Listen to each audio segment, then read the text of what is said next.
all so much. Welcome to another Roadkill Podcast. Are we having fun tonight? Yeah. Y'all getting tired of me asking if we're having fun tonight? Yeah. Woo! All right. Ladies and gentlemen, let's give a big round of applause for these two gentlemen here tonight. We got Mr. Nathan Allen. Funny and musical time the whole night together. And we have Mr. Scott here with Floridian. Yeah.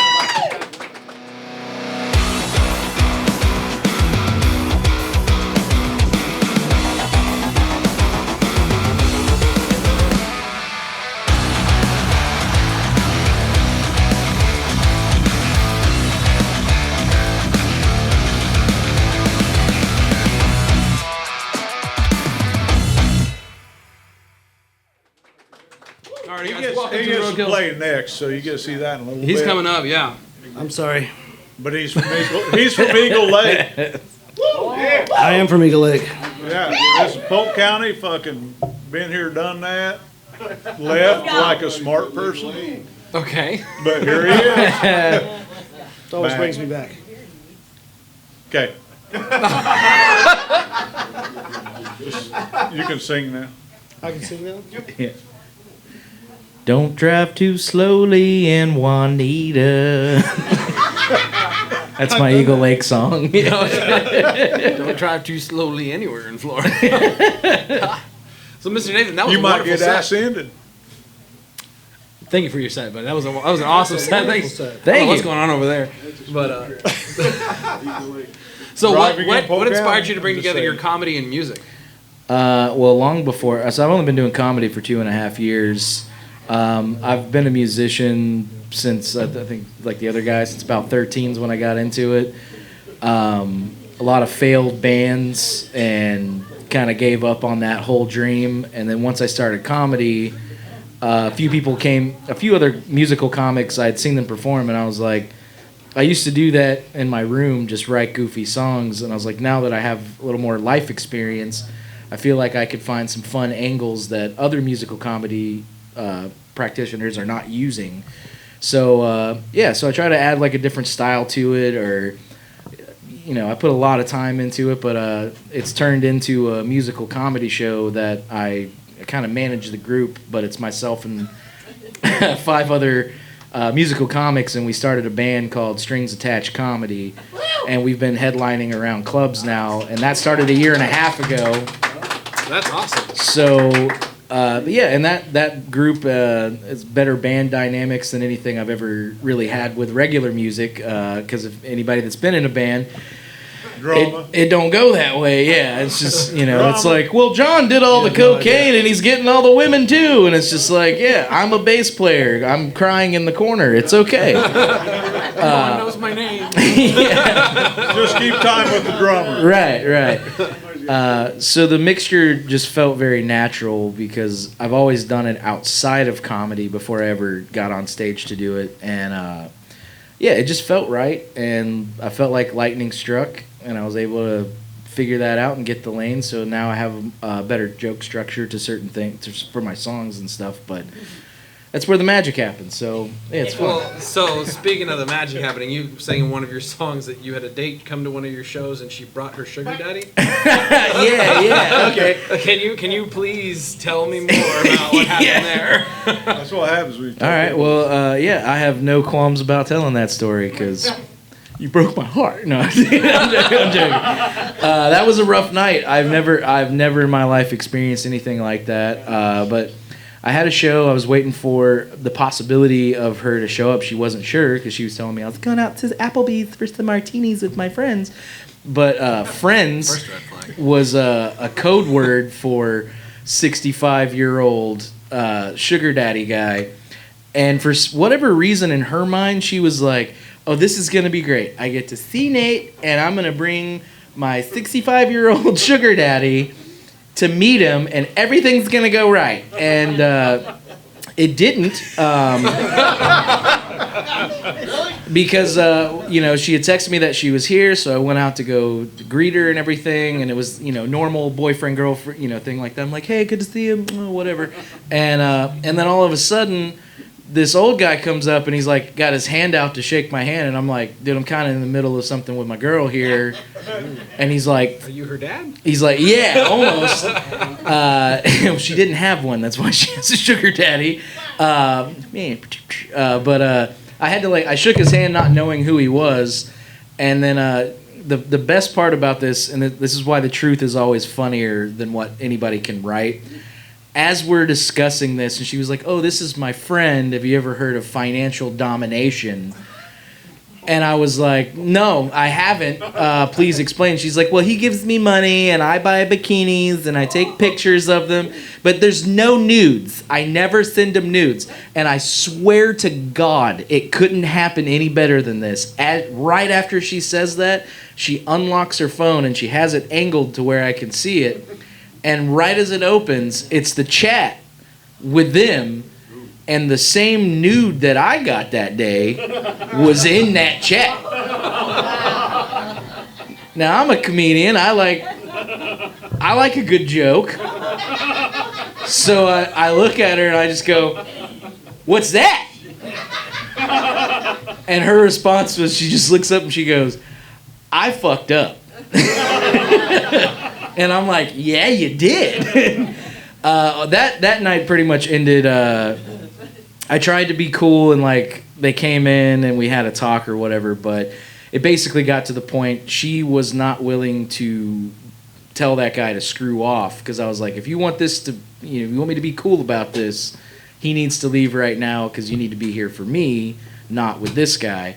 And she did not do that. So then it turned into me getting pretty much way too angry about it, and I had to text her and I was like, both of y'all need to go. And the guy just kind of gave the death stare too. But yeah, but instead, afterwards, definitely was very upset about it. I don't know if, again, I hope no one else has to go through that, because that's really weird to have a sugar daddy show up. And he was trying to be my friend. That was the weirdest part. Did you high five him? Tell the truth. I wanted to high five him repeatedly in the face. Oh, come on, man. You should have night. just been like, hey, you know what, Pops? Closed high five. For $2,000, you can watch. He was already there. Yeah. I'm just sitting here thinking, how have you not been arrested in Cheers, Polk everyone. County yet? You buy me a Camaro. Yeah. Like, It's what the fuck? go New York mobster and just be like, we're here to negotiate new terms. I don't know. Let's say, how old was this girl? She's 26. Are you sure? Yes. I mean, this is Polk County. No, it was 26. Probably a dick. No. Yeah. Yeah, you 20, just set up, 26. That guy. Yeah, You it was were set weird. up. But instead of doting on it too long, the second it happened, I remember I was telling my buddy Joe Lamont. I was in the back. And I was like, I have to do this on stage so that I can make it right and own it and have the power over it instead of being sad about it. And I couldn't find it in a written bit well enough for me to do it on stage. It just sounded sad every time I tried explaining it. And then I was working on that riff for a possible song for the music show, and it just landed, and I was like, that's kind of bluesy. So I was like, that'll be my bluesy song. Da-da-da-da, my girlfriend brought a sugar daddy, something along those lines. But again, and that's the truth, a lot of traumatic experiences tend to come out on stage for comedians. So it is a way of therapy, but it is a way for us to talk about it with complete strangers. Y'all can judge me about it. You can be like, yeah, you cuck, or whatever. Okay. That's fine. How the hell do I segue into that with the next band that's coming up? You know what, guys? We're done. That's like- There's no way I'm following that. It's like, Just like you guys were I watching wish I the had band. somebody show up with a sugar daddy. broke fucking musicians. Sorry, I'm done. And they're going, it's like, what the hell are we going to I'd have charged $2,000. I half expected Scott to lean down and be like, well, I am a sugar daddy tonight. Dude, I'm from Eagle Lake. There is no sugar daddy. It's next door to Juanita. I'm not familiar enough with We the area. sang about Juanita tonight already. We call it Juanita? Eagle Nita. Yeah. All right, so stay away from Juanita. We got to remember, he's fresh from Hawaii. Hey, you know Everybody what? there's a Hawaii, sugar huh? daddy. And you moved here. Yep. Nice. I can afford it here. And that ain't no shit. It's expensive to live in Hawaii. Hey, dude, you got like beautiful beaches. You know? Come here, you got the chain of lakes. I'm sure driving over the winter. I went from Bridge crystal smells clear like a sewage plant. I went You from know what's crystal funny? clear water to swimming in tea. I know more famous musicians that live in Polk County than I do that live in Hawaii. I'm sorry, you know. Oh no, you're not wrong. What's his The name? What's music his and name comedy from scenes in Fleetwood Hawaii Mac, you are know, Mick? non-existent. The music and comedy scenes in Hawaii are non-existent. Yeah. Everybody Oh, that's God, worth they the suck. dime, they come there on tour once, and I think even Guns N' Roses had to be bribed after like 30 years to finally come out to Hawaii to do one show, and it sold out. But afterwards, they were like, "Yeah, we're not doing that." I can again." barely get my band to Tampa on time. You're lucky we're only To fly 5 people out to Hawaii. because we Hope are. you guys I mean, like camping. Now, We're Scott, only in that's- Winter there's- Haven, so we're lucky because we got most of them here tonight, except Yeah. for the rocket scientist. Yes, Travis. He wasn't My here lead player tonight. cannot come. He works for one of those space companies over there at the Cape. So now we got to suffer through Scott. Something You like know, that. Okay. you know. Yes. But it'll be fun. So we haven't had. How many people know of Scott in Polk County? I was gonna segue into that and say, like, coming into Polk County, I've heard your name thrown around a lot too. And some of my, I work part time at the aquarium down in Tampa, and I invited them tonight. I'm not sure if they're here tonight, if they're out there or not, but I let them know that you were coming to play with Florida's, and they immediately knew who you were. Yeah. They said they'd seen you play before. Really? Out in Yeah. Tampa, huh? Yeah. Awesome. Probably liars. But, you know. No, actually, our next show's out there in Sarasota on the 25th. We're playing it with Sarah Nation down there at Reggae Nights. And, That's awesome. Nice. Now, what's the one me and Jim are all going to? Ocean And Judy. We're going Yeah. Daytona. we're going to be playing at the Dirty D with the Flip Flop Republic on the 30th. That's what we call it. Dirt Tona, man. So if this episode gets out, well, it won't. Flip Flop Republic. Yeah. The Plum There was- people will learn There There about was this. there was Civil War at the Banana Republic, and now it's split. Hey, you know, that's still what they 3 called it. inches. They're actually You can from keep the Cedar- shorts. You know We're what's keeping funny? the flip flops. I thought they were from, I thought they were from the Keys when I first met them. Right. But they're actually from Cedar Key. Have you ever been to Cedar Key, Florida? Okay, hey, I've done fucked up and hit the mic. Fuck Cedar Key. I got a question. Okay. I you ain't gotta lean forward. These I are don't. good fucking mics. Keep saying that. I don't know. So I can hear myself just- here. I don't know about now. it'll be recorded well.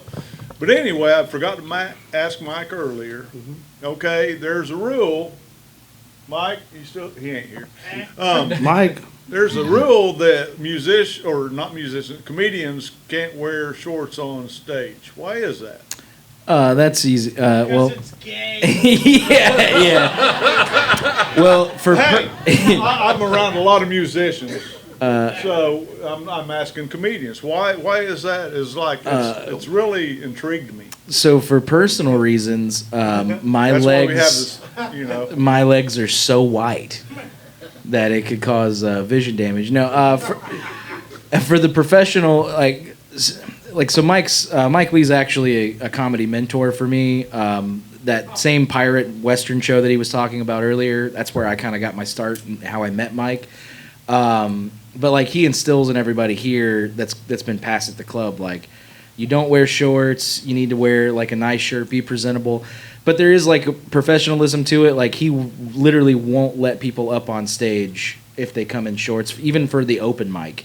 And it's just because like you need to respect the club by looking nice.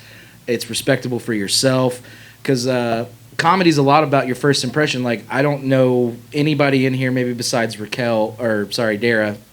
What's her stage name?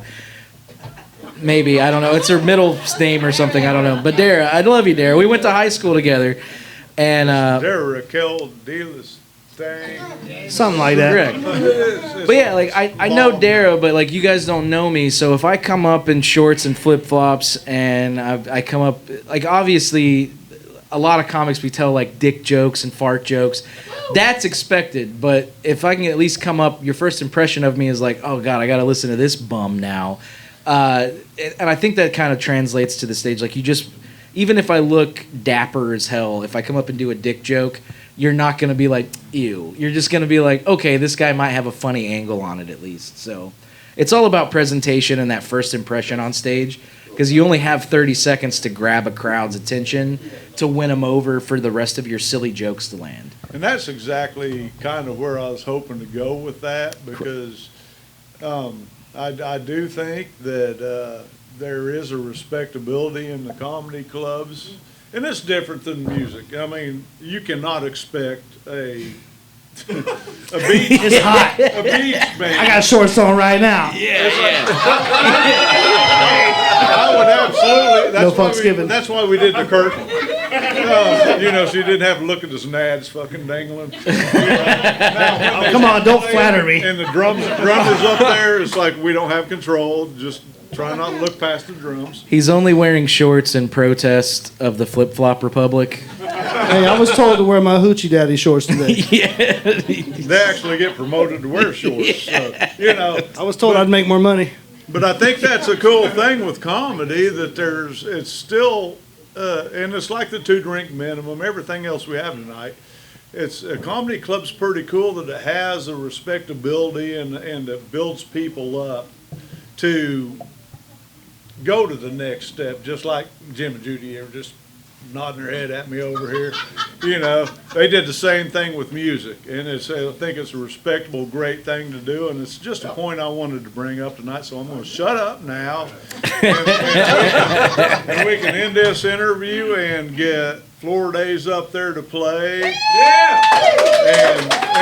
And we're bringing some. I'm leaning into the mic because I want to be loud. No, you ain't got to lean in the mic. You ain't got to, but I'm being dramatic. Sit back. So, These are good fucking we're mics. bringing some damn reggae-ish. All right, hold on. Time out. You Time were out. explaining this Real to me fast. earlier. I was going to Real fast. I have to correct y'all. Punk-ass. I have to correct you. reggae, punk We reggae. don't, all right, for some reason, we get stuck in the You can't. reggae genre. Okay, For some reason. because you do Highlandy. Kind of. Fucking. We call it Floridian beach rock. Yeah. So it's when I hear reggae, I hear of like Bob Marley, Peter Tosh, Buju Banton, or however you want to say that dope dealer's name. But I don't know nothing about Jamaica. I'm from Eagle Lake. We used to go to Daytona in the summertime. And we play Floridian beach rock. So, hope you guys enjoy it. We have our self-titled album coming out probably first of next year. And if you guys have Facebook and Instagram and all that good stuff, if you guys would like to find us at Floridian, we'd more than appreciate it. So, hope you guys enjoy the show. And big ups to my man Mark for having us here. It's always a pleasure to play at home. So. Amen to that. All right, folks, we'll go ahead and wrap up this interview. Say a big thank you to Mr. Nathan Allen. Let's give it up for him again and his performance. Mr. Scott Lonker, we're going to see you guys here in just a moment. But before you guys get up, we have one more raffle that we're going to do real quick. Oh, yeah. We got another raffle. Where's the raffle? You guys Is it my wife's hat? No, it's your wife's purse. 2 raffles that we got, you said? Gotcha. Ooh. Oh, wow, look at that. What is that? This. That's a clock. A Roadkill Custom. A Roadkill Crash time. If y'all don't know, that's his stuff. Zildjian Amir, which is actually a fancy ass symbol, but somebody broke it, so now it's crashed. So some fucking drummer's drum room or